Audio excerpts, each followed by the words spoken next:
Okay, I'm going to now invite Uzma Chaudhary. Uzma is somebody who started at the bottom of the value chain in Domino's. She started working at the age of 18 as an order taker, and now she is the head of training and customer service. This is the second stint with Domino's, and she's going to present a case study for us as well.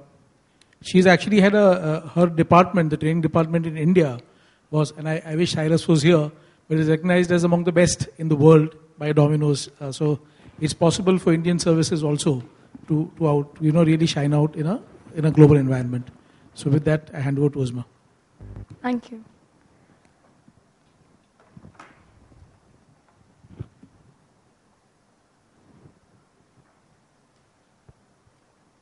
Well, that was a wonderful presentation. I got so engrossed that, I forgot that I have to speak too. And, when the guy with the mic came and I was like, is it me? He's like, yeah. So, good evening, everyone. Sorry, it's still good afternoon. Good afternoon, everyone. My name is Uzma, and I work with Domino's Pizza. This is the brand under Jubilant Foodworks Limited, and the other brand is Dunkin' Donuts, which has just started. I'll tell you, not telling you, what the philosophy is, or what the vision is, and what do people sitting in the corporate office strategize about. I'll tell you few processes that we made in the last 3 to 4 years, which have helped us a lot in listening to the voice of customers. And some of them are not even done anywhere else. We have not seen voice captured in that sense.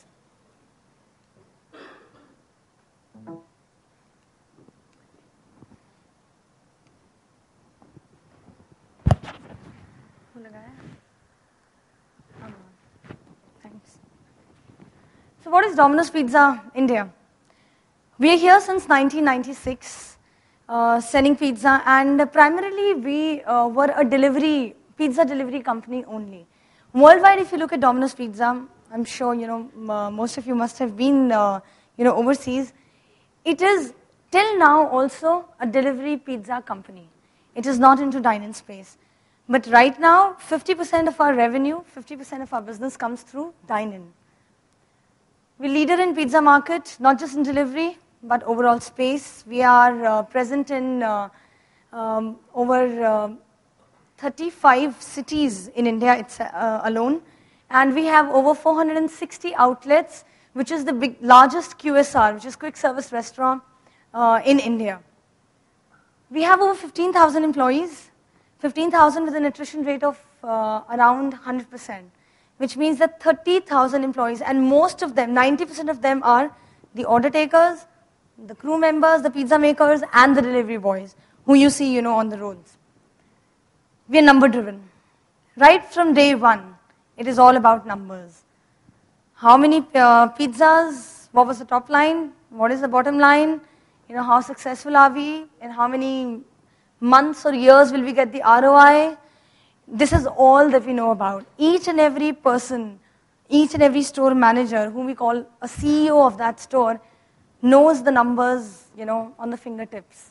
What is the load time, which is, in how much time are you making a pizza, loading it in the oven? What is the oven time? What is out the door time? Because we have to deliver it in, within 30 minutes. Operations excellence, we are completely process driven. Everything is SOP related, everything. So much so that if I tell my order taker that, okay, smiling is a part of order taking, is an SOP, the person will smile. Okay, so it has its pros and cons both. So 1996 we started. We grew rapidly. In 2001 to 2003 was a consolidated stage. That's when we stopped, and we figured out a lot of flaws in the system. The way we are running business. We shut down some shops. We opened some new, and we changed our the way of working, and the way we were doing our business. 2005 is when our current CEO came on board, and That's when, we started deciding. Until now, we were not doing any major researches. We were not taking, we were taking feedbacks very, never very, okay, someone said something, someone mailed something, a customer, so we would know, okay, how good or bad, we are, and, we would do something about it. But nothing was, stabilized. There was no process. So 2005, when our CEO came, he was like, okay, now let's start a process. Okay, now let's start at least listening to what the external customer is saying. 2006, we formed a department by the name of Customer Services. And this was not a part of marketing. CRM was handled by marketing. This is not a part of operations. This was a part of training department. Now, training, also process training. We have two kinds of training. One is behavioral training, the soft skill training, which is a part of HR, and one is process training, which is a part of operations. So we said, okay. And it was a two-men army. It was me, and I had another senior executive working with me. So we started this, okay, now let's start listening to what, the customers are saying. So we came up with a lot of, initial 3 years, we just came up with different processes. Okay, now, this is our ambition. We do have visions and missions, but to make sure that our frontliners understand, vision and mission are mostly, they're like this for the frontliner. Theek hai, gyan hai. You're just telling me gyan statement. So what we do is, for every 3 years, we have ambition statements for 3 years, which is easily understood by our frontliners. So this is our current ambition statement: to delight and be the best in customer services in food service industry. I'll tell you about voice of customer. These are the various ways, through which we gather the voice of customer, the feedback. I won't talk about researches. We conduct a lot of researches, I'm sure a lot of, companies do that. Mystery shopping is also, something which is very common. A lot of people do that. I'll talk about delivery, dine-in, single number, and redressal. Delivery CSI. CSI stands for Customer Satisfaction Index. Now, since we're number-driven, I can't tell, a person that, okay, you should be good in customer services, or you should be excellent. What is good for me? What is excellent? What is poor and what is average? Give me a number. This is how we work. So what we do is, we have a questionnaire. It's a real-time feedback collected by an external agency. We have, an outsourced, a BPO who works for us. Now our system randomly picks up, some customers, and these guys, then throws it on the dialer calls them up, and wherever, and then they go through a questionnaire. Now the questionnaire is very specific to food and service only. 4 questions for food, 3 questions for service. Service, for delivery people, the utmost is, how was the person, was he courteous or not, on the phone, who took your order? How was the person who delivered it to you? And was it on time or not? 3 questions, simple, for service. So what we do is, now we have an entire roster and an entire process, which goes behind it, but we take 75 feedbacks per store, per quarter, and we ask the customers, to rate us on excellent, good, average, and poor. And the scoring system is very, it's amazing, we changed it. Initially, we used to give a 0 to a poor, 1 point to average, 2 and 3. But then we decided that, come on, we're not in the service, we're not in the business of providing average food or service. So what we did was, -1 is poor, average is 0, 2, and 3. This is how we do the scoring. And then, so we get a score, a CSI for a store, a CSI for a region, an area, and nationally also. It is used in all R&R, and it is a part of KRAs, right from the president, who's heading operations, training, BD, and maintenance and projects, right from him to the store manager who's there. Second is dine-in CSI. We started with forms. A lot of people, they use the system of forms. But then we thought that, forms can be manipulated. Now, so though they were not being, but we thought that, it can be manipulated, so let's just, do away with the forms. So we started the same way, our system gives, random data to the external agency. They pick up, randomly numbers for every store, and again, 75 feedbacks. Now here we have 3 sections for dine-in: food, service, and ambience. So they rate us, and again we get, an index, again for a store, for a region, and for the country. Single number feedback. I'm sure a lot of you, have placed an order with Domino's Pizza. And there is a single number that we work, 6888, 6888. What we started doing was that, we wanted those two were, where I'm going, voluntarily, asking for feedback. But what if, you want to give a feedback to me? It could be a suggestion, it could be a query, it could be a concern, and it could be an appreciation. So what we did was, the single number, we added another option in it. You dial 1 for placing an order, you dial 2 for feedback. You dial 2, you press 2. Now, for concern 1, for appreciation 2, for query 3, for suggestion 4. And it directly lands to a person. This is only, by the way, only operational in Bombay. I still call it Bombay. Pardon me for that.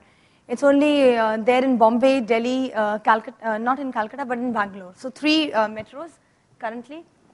And you get a resolution either then and there or within the next couple of hours. You will get a resolution from a human, from a person. Now this is brilliant, and this is completely technology driven. Let's say if you want to, give a feedback to us. Let's talk about a concern, okay? Appreciations is, it's good. Suggestion, we take your suggestions. Query, okay, we'll let you know. But concern.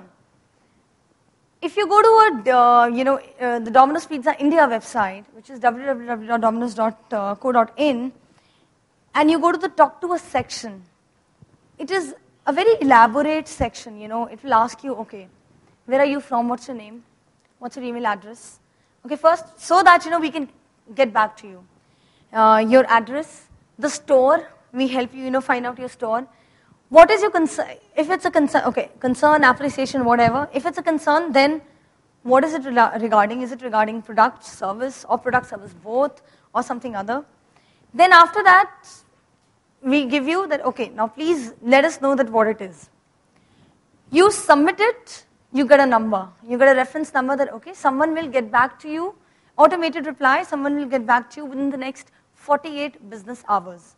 And this is your reference number. Now what happens here in Domino's? Domino's mein kayamat aa jati hai. That mail goes to the store, okay, stating, again, the entire details of the customer and the verbatim that the customer has written, copied to the line, the hierarchy which is there, which is the store manager, district manager, area manager, zonal manager, regional manager, HODs, head of departments of marketing, customer services, operations, president, and the CEO. So they all get copied to it. Then and there, you say submit, 2 mails get generated. 1 to you, 1 to this group. Now when this comes, then internally we have given a turnaround time of 10 hours for a resolution. So a manager sees it, a manager knows about it, a DM knows about it, and they will just start acting upon it. So a store manager will first try and contact, not done, DM, not done, another. So follow the escalation matrix, and once you have resolved the concern, you'll go back to the same section, you'll say that what you have done, and that gets posted back to the entire audience, as in the internal team, which it was marked to. After this, another mail goes automated to the customer stating that you received, we provided a resolution. Are you satisfied with it or not? First, yes or no on the resolution, and then If it's yes, then are you satisfied, yes or no? If it's yes, it's fine. If it is no, no resolution was provided, again, this follows from a DM and upward. If, you were given a resolution but you're not satisfied, again, we'll try and, resolve it and, give the solution that you want. So, we do another thing, late callbacks. We're famous for 30 minutes delivery. What we do is, every late delivery, the next day is called by a store manager and, asked that, okay, you ordered this, it was late, did you receive the discount? Are you satisfied by the, by the delivery boy who came there? That is done by a store manager, but 25% of every late is called by an external agency, which is again, part of customer services department. And we asked that, okay, your order was late. Were you given it by the delivery boy, proactively, or did you ask for it? And if it was not given, proactively, then how were you satisfied by, if you spoke to someone and, was there any argument and all that? So again, we get a score here, and we add it in. It is a part of KRAs. We do a lot of R&R around it. Others, I told you about mystery shopping. We do mystery shopping only twice a year. We do it specifically for competitive benchmarking.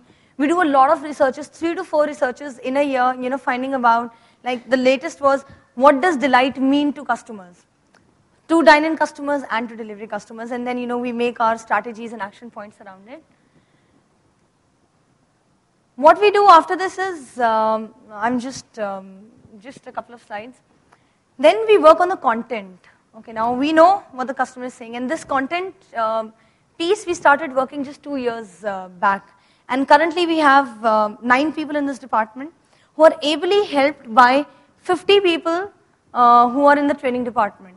So what they do is, we work on training workshops, different for different levels. We do audio visuals. We conduct a lot of waves. Like last year, we started a customer guarantee wave, where, we told our guys that, come on, this is something that, you have to do. So we gave them, we printed apology cards. So whenever I know it's not 100%, compliance right now. So if you get a late delivery, there is a possibility that you will not get an apology card. But we send it, as per our process. We make sure that, we train our guys, we sensitize them on this and, give apology cards. We're working closely with training team. We do train the trainer for the training team. It is very difficult, talking about a lot of gyan. I know a lot, goes behind it because, we also do that in our strategy meets and stuff. But when it is the frontliner who's either a 10th pass or a 12th pass, who would be with you for 3 months or 6 months or max 1 year. I'm talking about the team members, who does not understand even what a pizza is or what a burger is, and telling that person about it, who's there just to earn pocket money, and making that person understand customer services. You have to make your strategy so simple and easy so that at least that person starts smiling, and it is a huge challenge, looking at manpower. Today, we say that, we have a lot of manpower, but getting people, to do work, especially, driving, in extreme conditions, in rains, heat and, in cold, is not easy. So what we do is, we make very easy to understand AVs, audio visuals for them, that we roll out, we do certifications for them on CS modules, just to say, okay, if you can't talk in English, then at least talk in Hindi, but just smile. Okay, we roll out waves, manager and above. This is a very wonderful thing that we do. Every manager and above, a particular band and above in regional and corporate offices, they work in a store once in a quarter as a host or a hostess. So that, they also get to know, as in we all get to know that, what is happening at the ground. And it is a part of KRAs of all function, all HODs and everyone. And we have a top-down approach here. I'll just give you an example. Like this is something that we rolled out in our international, as an international meet in the month of April. So what we said, we rolled out someone known as a service guru. We said that, okay, you have to do service giri, on the lines of Gandhi Giri. This is what, excites people. You give a good service to people, show service giri. Service giri is basically wow. How will you wow? Do something extra, over and above your duty. We give them examples, we train them, and you will become a service guru. Now the RNR that we have given, the reward and recognition that we have given is as high as the best service guru of the year will get 1 lakh rupees and plus an international trip. So this is for a person who's earning, as low as 6,000 to 7,000. And it excites them. So anyway, we're getting a lot of, wows which are happening. So that's from me. Thanks, Shijo, for, rolling your hands again and again. But these were the processes, and I welcome all the questions at the end, after the third case study is done. Thanks.